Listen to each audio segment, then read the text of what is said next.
Hi friends, welcome to the Shan Vlogs. நான் உங்க Shanmugam. Hey Sam, the Duke Rider. Yeah. Hey, you were back, Yeah. இந்த வாட்டி எங்க போனீங்க? நேரம் காலை 8 மணி. ரூம்மேட்ஸ் எல்லாருமே பரபரப்பாக கிளம்பி ஆஃபீஸ்க்கு போயிட்டாங்க. நம்மளுக்கு ஜாயினிங் டேட் வர மண்டே தான். அதனால அது வரைக்கும் நம்ம ரூமில் தான் இருந்தாகணும். ஸோ நம்ம கொஞ்சம் பொறுமையாக கிளம்புவோம் அப்படின்னு சொல்லி எல்லாரும் போனதுக்கு அப்புறமா ஃப்ரெஷ் அப் ஆகிட்டு சரி சாப்பிட்டுட்டு வரலாம் அப்படின்னு சொல்லிட்டு வெளியே வந்தா பயங்கரமான வெயிலுங்க. நம்ம ஊர்லேயாச்சு இந்த அக்னி நட்சத்திரம்னு சொல்லுவாங்கல்ல, இந்த ஏப்ரல் மே ஜூன் அந்த டைமில் தான் வெயில் அதிகமாக இருக்கும் போல். இங்கே எல்லா மாதமுமே அக்னி நட்சத்திரம் தான். சரி நம்ம அப்படியே கொஞ்சம் பொடி நடையாக நேற்று நைட்டு சாப்பிட்டு அதே ஹோட்டலுக்கு தான் போயிட்டுருக்கோம். இன்னைக்கு காலையில எழுந்திரித்து குளித்து மூட்டித்து விட்டு கோயிலுக்கு போறேன் கடவுள. ஏன்னா நேற்று தான் அங்கே நம்ம தோசை சாப்பிட்றோம், சூப்பராக இருந்துச்சுன்னு சொல்லியிருந்தேன். ஸோ அதே ஹோட்டலுக்கு போயிட்டு இன்னைக்கு வேறு ஏதாவது கொஞ்சம் டிஃப்ரெண்ட்டாக ட்ரை பண்ணலாமே அப்படின்னு பார்க்குறேன். அங்கே போய் நம்ம கடைக்காரன்ட்ட என்ன இருக்குன்னு கேட்டால் வாயிலே நுழையாத பல பேரை சொல்கிறாரு. இல்லை அதெல்லாம் நமக்கு வேண்டாண்ணே, நமக்கு சவுத் இந்தியன் ஃபுட்டாக வேணும், ஒரு இட்லி வடை அந்த மாதிரி எதிர்பார்க்கறேன் அப்படின்னு கேட்டோன்னே இருக்குப்பா அப்படின்னு சொல்லிட்டு இட்லி கொடுத்தாரு. வடை இன்னைக்கு போடலை அப்படின்ட்டாரு. சரி ஓகே நான் பரவாயில்ல இட்லி மட்டும் கொடுங்க அப்படின்னு சொல்லிட்டு ஒரு 3 இட்லி வாங்கியாச்சு. அவங்க கொடுத்த இட்லி சட்னி சாம்பார் எல்லாமே ஓரளவுக்கு நம்ம ஊரில் சாப்பிட்ட மாதிரியே நல்லா தான் இருந்துச்சு. சரி சாப்பிட்டு முடிச்சுட்டு கொஞ்ச நேரம் கழிச்சு மறுபடியும் டீ குடிக்க வரலாம் அப்படின்னு பார்த்தேன்.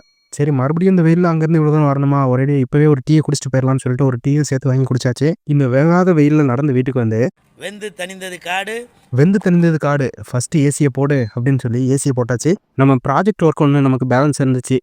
ஸோ ஒரு மாதுளம்பழத்தையும் பிஸ்கட்டையும் அப்படியே சாப்பிட்டுக்கிட்டே நம்ம வேலையும் பார்த்துட்டு இருந்தேன்.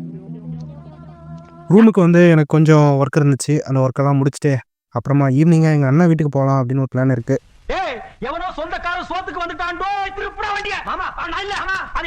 இப்போ எங்கள் அண்ணன் என்னை பிக்கப் பண்ண வந்துட்டாங்க. இப்போ அவங்களோட வீட்டுக்கு தான் நம்ம போயிட்டுருக்கோம்.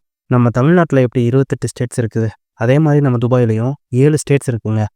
Abu Dhabi, Dubai, Sharjah, Ajman, உமல் கோயன், Rajal கைமா, அப்புறமா இன்னொன்று புசைரா. இந்த 7 ஸ்டேட்ஸும் சேர்ந்தது தான் யுனைடெட் அரப் எமிரேட்ஸ் அப்படின்னு சொல்லுவாங்க. என்னோட கம்பெனி ஷார்ஜாவில் இருக்குது. பட் அவங்க ரூம் எடுத்து கொடுத்தது உமல் கோயனில் எடுத்து கொடுத்துருக்காங்க. எங்களோட அண்ணனும் ஷார்ஜாவில் தான் இருக்காங்க. ஸோ இப்போ நம்ம எங்கள் ரூம் இருக்கிற உமல் கோயன்லேருந்து ஷார்ஜாவுக்கு எங்கள் அண்ணன் கூட காரில் போயிட்டுருக்கோம் அவங்க வீட்டுக்கு. உமல் கோயனில் நான் இருந்த இடம் கொஞ்சம் அவுட்டர் அப்படின்றதுனால நிறைய இடங்கள் எதையும் நான் போய் பார்க்குற அளவுக்கு இல்லை. ஆனால் இங்கே ஷார்ஜாவில் அப்படி இருக்காதுன்னு நினைக்கிறேன். ஏன்னா நம்ம போகிற வழியிலே பார்க்குறோம் எவ்வளோ பில்டிங்ஸ் இருக்குது அப்படின்னு. நம்மளோட அடுத்த வீடியோவில் ஷார்ஜாவில் நம்ம எங்கெல்லாம் போய் சுற்றி பார்க்க போகிறோம் அப்படின்றத டீட்டெயிலாக பார்க்கலாம். அது மட்டும் இல்லாமல் இங்கே நம்ம ஒரு 2 டீ குடிக்கிற காசுலேயே 1 லிட்டர் பெட்ரோல் போட்டுடலாங்க. பெட்ரோல் இங்கே ரேட்டு கம்மி தான். எவ்வளோனா ஒரு tea 1 grams, petrol 1 litre 2.5 grams. And finally நாங்கள் இங்கே எங்கள் அண்ணன் வீட்டுக்கு ரீச் ஆகிட்டோம். இங்கே எங்கள் அண்ணன் பொண்ணு தேஜஸ்ரீ கூட விளாண்டுக்கிட்டு என்னோட இந்த நாளும் இங்கே முடியுது. நீங்களும் அங்கே சேஃபாக ஜாலியாக என்ஜாய் பண்ணுவீங்க அப்படின்னு நம்புகிறேன். ஓகே கைஸ், பாருங்கள், உங்களையும் நான் அடுத்த வீடியோவில் பார்க்குறேன்.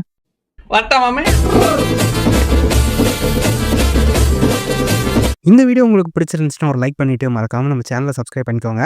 இன்னொரு இன்ட்ரெஸ்டிங்கான ஒரு வீடியோ உங்களை சந்திக்கிறேன். அதுவரை உங்களிடமிருந்து விடைபெறுவது நான் உங்கள் சண்முகம். சண்முகம் வாழ்க்கை